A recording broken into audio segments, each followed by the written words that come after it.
শেখ হাসিনার পতনের পর তার দলের মন্ত্রী এমপিরা কেউ পালিয়ে গেছেন, আবার কেউ আছেন আত্মগোপনে। ইতিমধ্যে বেশ কয়েকজন গ্রেফতার হয়ে রিমান্ডে আছেন। ডিএমপি নিউ মার্কেট থানায় দায়ের হওয়া হকার শাহজাহান আলী হত্যা মামলায় গত 13 আগস্ট রাতে গ্রেফতার করা হয় সালমান এফ রহমানকে। পরে তাকে আদালতে হাজির করে 10 দিনের রিমান্ডে নেয় পুলিশ। ডিএমপি সূত্র জানায়, তার অপরাধ শুধু পুলিশ কেসের মধ্যে সীমাবদ্ধ নয়, শেয়ার বাজার সহ অনেক অর্থনৈতিক কেলেঙ্কারিতে জড়িত সালমান এফ রহমান। তাই তাকে জিজ্ঞাসাবাদের ক্ষেত্রে হত্যা মামলার পাশাপাশি অর্থনৈতিক বিষয়, বিগত সরকারের অপকর্ম ও দুর্নীতি সহ নানা বিষয়ে জিজ্ঞাসাবাদ করা হচ্ছে।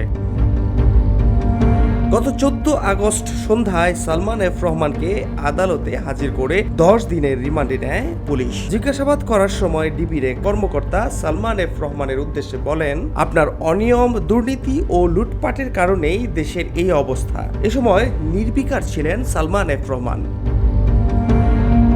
গোয়েন্দা পুলিশের একটি সূত্র জানিয়েছে, সালমান এফ রহমান মানসিক ট্রমার মধ্যে রয়েছেন। তিনি বিশ্বাসই করতে চাচ্ছেন না যে এত তাড়াতাড়ি আওয়ামী লীগ সরকারের পতন হবে। জিজ্ঞাসাবাদে দেশে অনাকাঙ্ক্ষিত পরিস্থিতি তৈরির জন্য তিনি 2 মন্ত্রীকে দোষারোপ করেছেন। তারা হলেন সাবেক স্বরাষ্ট্রমন্ত্রী আসাদুজ্জামান খান কামাল ও আওয়ামী লীগের সাধারণ সম্পাদক, সাবেক সড়ক পরিবহন ও সেতু মন্ত্রী ওবায়দুল কাদের।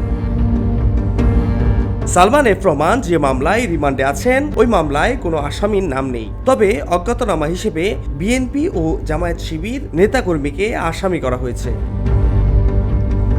ফাহাদ শাহরিয়ার, খবর সংযোগ।